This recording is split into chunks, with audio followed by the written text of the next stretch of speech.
Welcome. There is a game that shows that a world ruled by corporations is a terrible place. And ironically, it was corporate pressure that pushed it to a terrible release. But good things never fade away. This is the Saga of Cyberpunk 2077. It's been more than a year since it came out, so let me get the worst out of the way. It was the years waiting for it, then the constant delays, messed up textures, butchered cutscenes, genitalia showing through clothing, topped with massive update logs. Rough start, definitely, but there's more to this game than that. Welcome to Night City. Straight out of the Cyberpunk 2020 pen and paper RPG, a free city separate from what's left of the United States, fueled by cybernetic prosthetics and implants, rampant gang violence, and cruel ultra corporations vying for control of the so-called City of Dreams. The year? 2077, and right in the middle of the intricate and deadly web that is Night City is someone by the name V, who dreams of becoming a city legend. After picking the way V looks, and yes, that includes the size of genitals for some reason, there's a brief introduction mission based on the origin story I picked.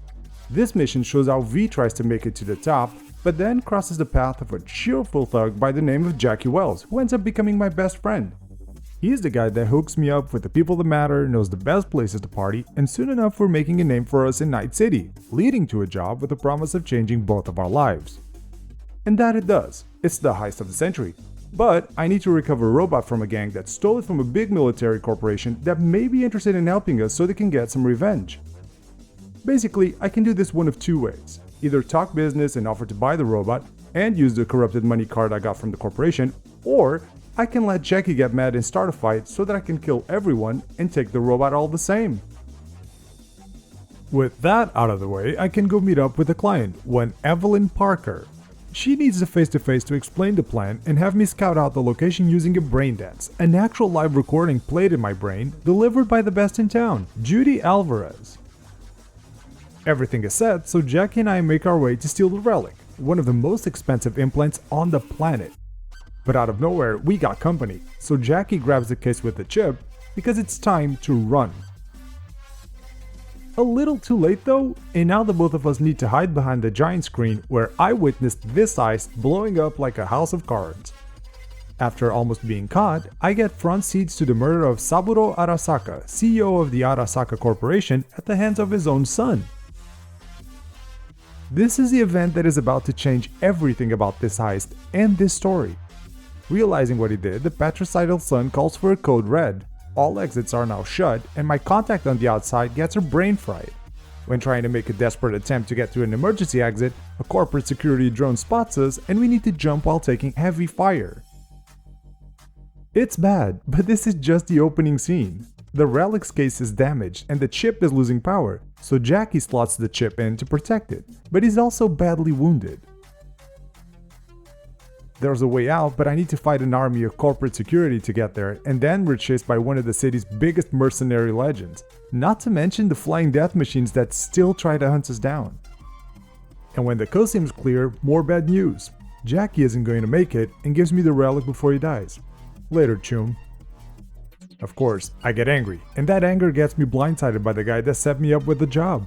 Bullet to the head, game over for V. Enter the rocker boy that was going to change the world, Johnny Silverhand, here to sing his biggest hits against corporate oppression and their crimes against humanity. Leaving the stage behind and jumping on an attack helicopter, it seems I decided to go from shredding a guitar and screaming at a crowd to planting bombs and viruses on the Arasaka HQ. Of course, things go to hell when the corporation sends their best. It seems to be the guy that chased me before but younger. I get out somehow and try to escape, but my chopper is blown out of the sky with all of my allies inside, so Johnny here is finally shot and captured. That's when I see Saburo alive in front of me and I realize I'm not playing with Silverhand. I'm seeing his memories. The memory of how he became stuck on an Arasaka-built mind prison. Suddenly I'm going through a digital acid trip where I get to see Johnny in the distance, and that's when V wakes up. Somehow, V hasn't died. Somehow, I wake up just in time to see karma being delivered around to the head of the man that tried to kill me. Somehow, the man that was supposed to protect the Arasaka CEO hasn't killed me yet. And somehow, that very same Arasaka ninja is now on the run and happens to be trying to save my life, handing me a gun to fight his former ninja buddies. There's not even time to take in what's happening because these are top tier paid assassins chasing us. All I know is, I was dead, saw someone else's memories, and now I might die. Again. But I don't, thanks to an AI taxi driver, and reach Victor Vector's clinic where he tries to patch me up. When I come back to my senses, Victor has some answers for me, but they're not good. The chip I stole is trying to overwrite my mind, and I can't take it out because it's the one thing keeping me alive since I took a bullet to the head. To sum it up, a dead rock star stuck in a chip is about to take over my mind. But to keep it interesting, I get 2 sets of pills. One's to speed up the takeover process, and the other's to buy me some time to find a solution. But before I can even do anything, the ghost of Christmas past comes to visit. Johnny's very upset he's back from the dead, sort of, and takes it out on V. The worst part is when both find out that Johnny can take control of V's body sometimes. So maybe now's a good time to pop a pill and send Silverhand back to sleep. The next morning, Takemura and I discuss plans to learn about who can help me, but also how to get revenge on the death of his former master. As soon as he leaves, Johnny pops in for a chat, a lot more friendly this time, says he doesn't even want to kill me anymore. Also, insists I should contact Rogue, Queen of Night City's mercenaries, a close friend of his, but also the quickest way out of this mess. And he might have a point. The more time I spend running around, the more of Johnny starts coming out, and the less I see of V. So, I go to the afterlife to ask for help, and instead get charged for the intel I need, but it pays off, seeing Rogue even came up with a plan to capture the relic chip's inventor. The catch is Rogue telling me I need a second player, and that's Pan Am Palmer, who's not very happy about having Rogue pushing her against the wall. So, to gain her trust, I help her recover some merchandise and then back her up so she can close the deal. Everything goes according to plan, and Pan Am feels like celebrating now that she's back on her feet. Share a couple of beers, and even get a little flirty before we both gear up for what's about to be a very rough ride. Here's the plan. We go inside and sabotage a power plant, I trigger the detonator, and the magnetic blast should take my target down. It doesn't, but Pan Am was ready and goes for plan B. B, as in blowing it out of the sky. All I have to do is track down and then knock out Mr. Hellman, drag him back with me, and then gently wake him up so we can have a chat and run some diagnostics on the chip to see what can be done. Turns out, there isn't much that can be done, so maybe I should make the best of what time V has left. Maybe go back to Pan Am and see if I can still pick it up from where we left, get closer to her. Maybe make friends with her friends. You know, tag along for some fun times robbing a corporate convoy, just swinging a sword around and decapitating a bunch of contracted elite military, and just so happen to ride back home with a heavy armor hovercraft. Or instead head back to Night City and take as many jobs as I can so I can become a legend. And by boosting my skill set, I can choose whatever legend I want to be. A living walking tank, a ninja that can fry a brain from across the street, or the best gunslinger this city has ever seen.